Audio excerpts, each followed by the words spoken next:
Bret Hart. Mm, I didn't get a lot of time to work with Bret. And I got the sense when I did that Bret was not happy. I didn't know whether Bret was always grumpy or he just was grumpy at this time because he wasn't happy with things. But I would see him and he would just look tired. And I would see him and he would just look melancholy. But he was always really cool to interview and was always cool to work with. And I was a great appreciator of his wrestling. I thought he was terrific.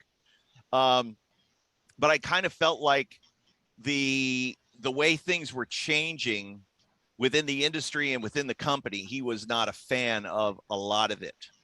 And when he left in the summer, then came back in the fall of 96, that there was a collective sigh of relief. Vince's expression, even though he knew at that point that Bret was coming back, but the sigh of relief from Vince at ringside was legitimate because none of us knew whether or not Bret was coming back. And thank God he was.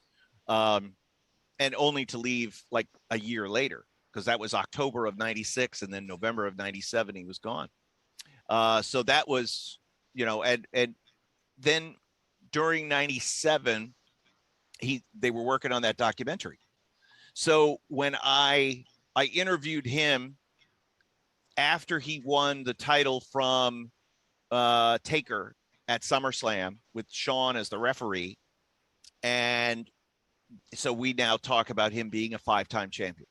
And it was a long interview that was not for TV, but it was just for the movie crew. And so that was kind of cool. And then when we go to Montreal, nobody knew what was going to happen that day, but there was an air of, you could just feel it.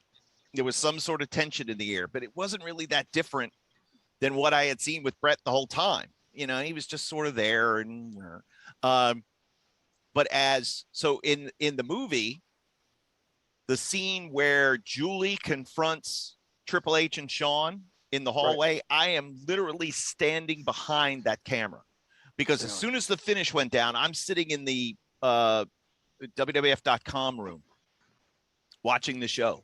And I main event's in the ring, so I don't have anything else to do on the show. And as soon as the finish happened, I went outside in the hallway. I was like, what the hell? And Jerry Lawler comes through and just rolls his eyes like, oh, and he gets his bag and he's going to leave. And then down this hallway to my left, see Vince hobbling. So that shit, because the movie camera was there already. And then I went closer to the camera because I wanted to see what was going on. And just heard that interview. You knew what was going to happen. You knew everything.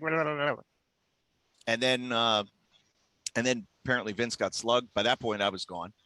So yeah, it was chaos, and nobody really knew kind of where things stood. And then I went back to Stamford the next day, and it was, and then we heard, the Road Warriors and Mick Foley left, and they're not going to be part of the taping because of what happened with Bret, blah, blah, blah. And they had to smooth that over. And then Vince came in that week and did the infamous interview where Bret screwed Bret.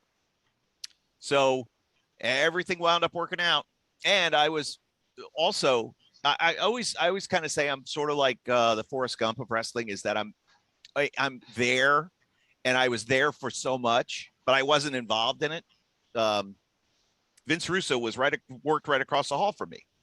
And he was literally on the phone he was on mute, but he's listening as Bret and Vince are talking.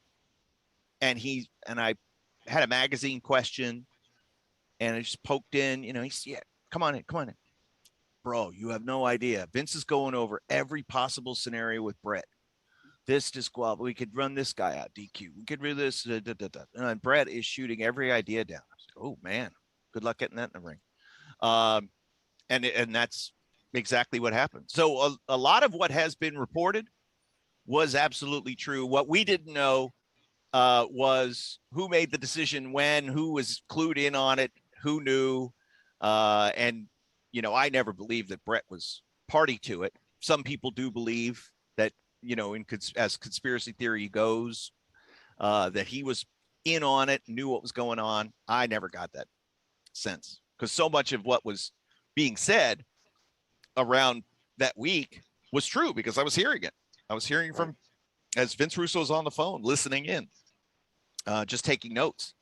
Yeah, it was a stressful week, a stressful time.